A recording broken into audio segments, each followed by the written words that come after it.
ጋይስ አንድ ሰው እንግዲህ በወር ገቢው 50 ሺህ ብር ቢሆን አዲስ አበባ ላይ ቤት ለመግዛት ስንት ዓመት የሚፈጅበት ይመስላችኋል?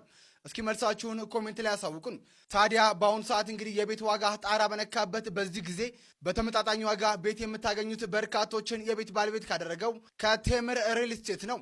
ወደ ገበያ ከገባ እንግዲህ በአጭር ዓመታት ውስጥ በርካቶችን በአዲስ አበባ ላይ በተለያዩ ሳይቶች የቤት ባለቤት ያደረገው ቴምር ሪል ስቴት አሁን ላይ በመሃል መገናኛ በተለያዩ የክፍያ አማራጮች ከስቱዲዮ እስከ ባለ 3 መኝታ ዘመናዊ አፓርታማዎችን ለሽያጭ አቅርበዋል።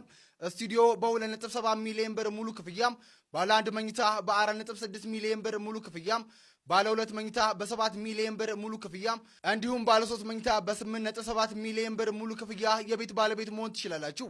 ሙሉ ክፍያ የመክፈል አቅም ከሌላችሁ 40%ቱን ቅድመ ክፍያ በመክፈል ቀሪውን 60% ቤቱን ስትረከቡ መክፈል የምትችሉበት አማራጭም አመቻችተዋል። በተጨማሪም የንግድ ሱቆችና የመኖሪያ ቤቶችን ሳር ቤትና ቡልጋሪያ አካባቢ በፈለጉት የካሬ አማራጭ እንደ ፍላጎታችሁ ታገኛላችሁ።